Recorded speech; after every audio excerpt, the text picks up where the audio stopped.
तो कानून लाया गया है, जब तक देश की आज़ादी के 75 साल बाद भी आज तक संविधान में जितना संशोधन नहीं हुआ है, ये 11 तारीख के बाद जो नियमावली आई है, पेश हुई है, इसमें संशोधन होगा। आप दूसरे स्टेट के लोगों को रोज़गार देने की बात कर रहे हैं, वहाँ के लोगों को आप कह रहे हैं कि यहाँ आइए, पहले आप अपने स्टेट के जो लोग घूम रहे हैं, भटक रहे हैं, उनका सिक्योर कीजिएगा ना।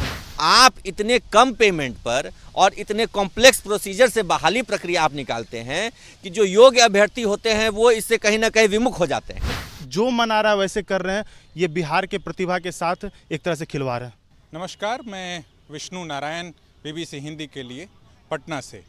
पटना में बीते रोज नीतीश कैबिनेट ने एक फैसला लिया और वो फैसला 1,70,000 शिक्षक अभ्यर्थियों का, जो कि बीपीएससी के माध्यम से होना है, उसमें इस तरीके की बात निकल कर के आ रही है कि अब शिक्षक बनने के लिए, बिहार के भीतर शिक्षक बनने के लिए बिहारी होना अनिवार्य नहीं है या वो अर्हता नहीं है। ये मसला जगह जगह सड़कों पर भी है, जगह जगह उसको लेकर के विरोध भी होने लगा है।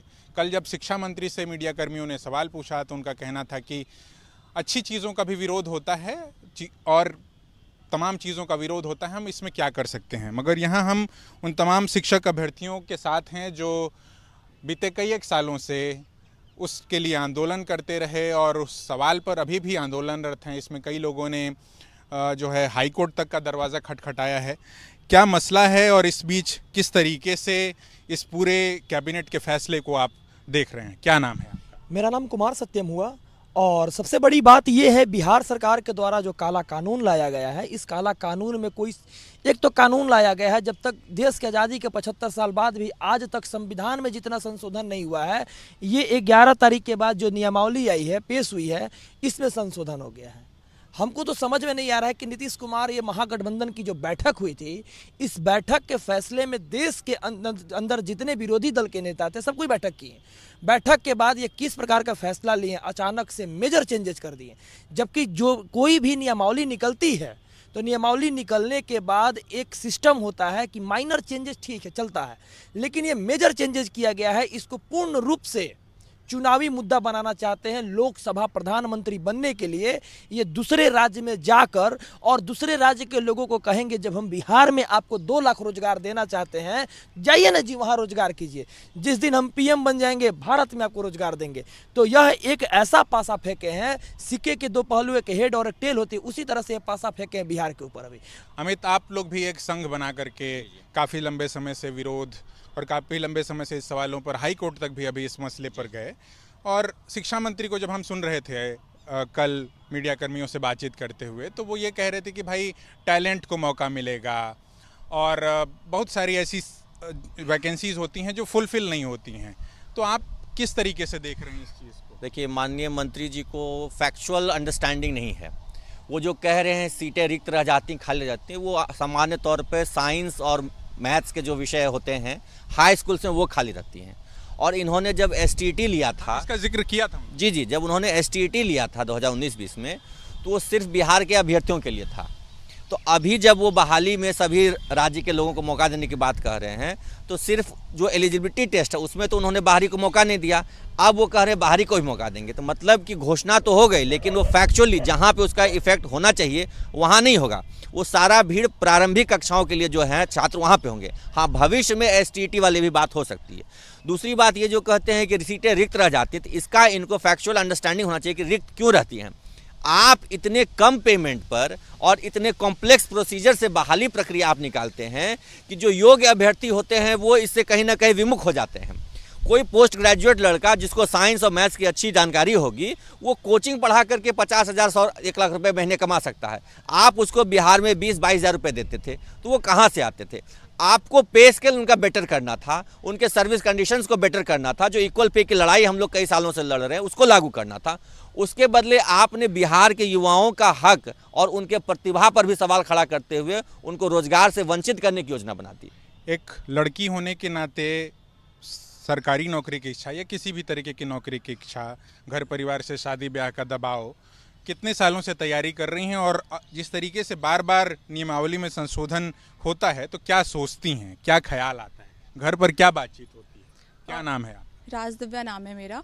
और घर पे बातचीत मतलब ऐसे सबको था कि हाँ, इस बार अभी बहुत टाइम बाद वैकेंसी आया है, तो इस बार एग्ज़ाम देगी तो मे बी हो जाए रिजल्ट, जॉब लग जाए तो एक होता है कि चलो सही है, लेकिन उसके बाद अचानक से फिर अब ये बोला जा रहा है कि नहीं बाकी स्टेट के लोग भी देंगे। तो ऐसा होता है ना कि हमारे चांसेस कम होने के और चांस हो जा रहा है कि लाइक पहले से एक तो कम सीट हैं, ऐसे जितने स्टूडेंट्स हैं उतनी सीट्स भी अवेलेबल नहीं थे पहले से। उसके अलावा अब दूसरे जब स्टेट के लोग आएंगे तो हमारे तो कंपटीशन और टफ हो गया, फिर जितने चांसेस थे जॉब के वो और कम हो जाएंगे। तो ऐसे में एक ये डाउट भी आता है कि अभी इतने टाइम से हम लोग प्रिपरेशन कर रहे हैं तो आगे करें कि नहीं करें, या फिर छोड़ के कुछ और करें, तो ऐसे डाउट्स आते हैं। मगर क्या एक देश के भीतर जब देश के तौर पर हम देखते हैं तो अलग अलग राज्यों के लोग भी जैसे वो कह भी रहे हैं, जब शिक्षा मंत्री, आपने सुना भी होगा कि दूसरे राज्यों से वैसे लोग जो बेरोजगार हैं, तो बेरोजगारी का आलम तो बिहार और उत्तर प्रदेश में कोई बहुत अलग नहीं है। अगर हम देखते हैं तो वैसे लोग आते हैं तो अच्छा नहीं है।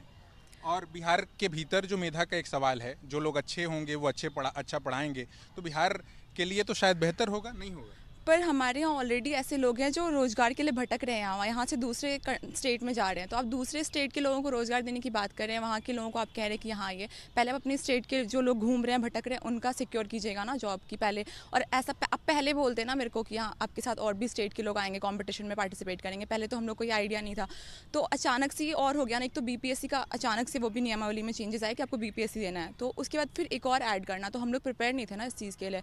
तो एक तो एग्ज़ाम क्लियर करके वेट करो आप जॉब आने का, फिर आपको एक और एग्जाम देने बोला जाए, उसके बाद बोला जाए कि नहीं आपको और लोगों के साथ फाइट करना है, तो ये ज़्यादा डिफिकल्ट हो गया ना। जितने भी स्टूडेंट्स थे जो पढ़े लिखे थे वो 8-10 हज़ार में काम करने को बाहर मजबूर थे, ये तो हम लोगों ने देख ही रखा है।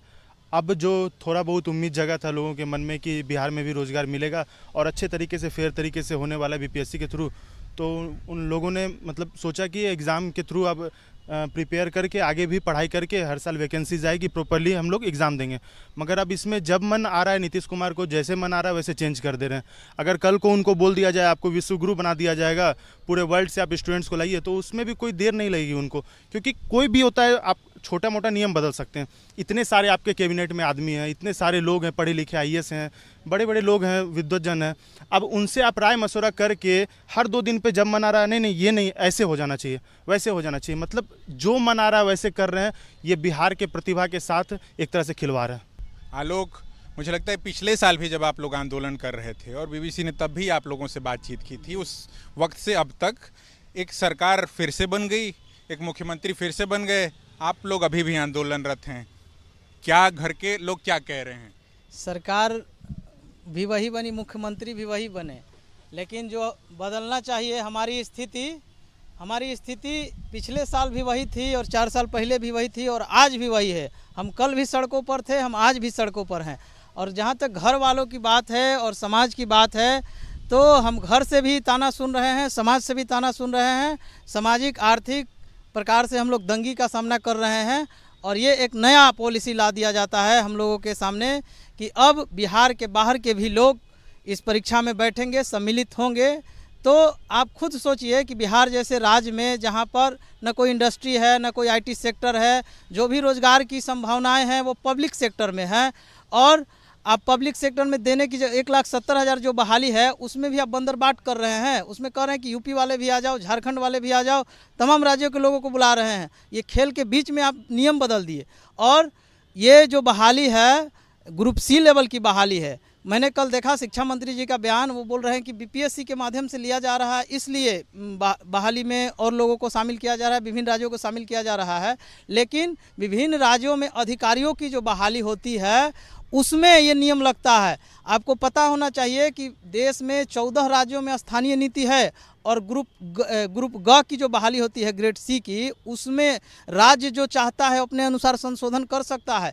बहुत से राज्यों ने 100% नियम लगा रखा है। अब उत्तर प्रदेश में चले जाइए, बगल का राज्य है, वहाँ पर बिहारियों के लिए सिर्फ 4% या अदर राज्यों के लिए सिर्फ 4% रिजर्वेशन है। लेकिन आप तो कह रहे हैं पूरे अनरिजर्व सीट में आप आइए। ये तो सरासर बिहारी प्रतिभा के साथ और बिहार के हम बेरोजगार अभ्यर्थियों का गला घोटने का काम किया जा रहा है। ये हमें कतई मंजूर नहीं है। इसका पुनर्जोर तरीके से हम लोग विरोध करेंगे और चरमबंद आंदोलन हम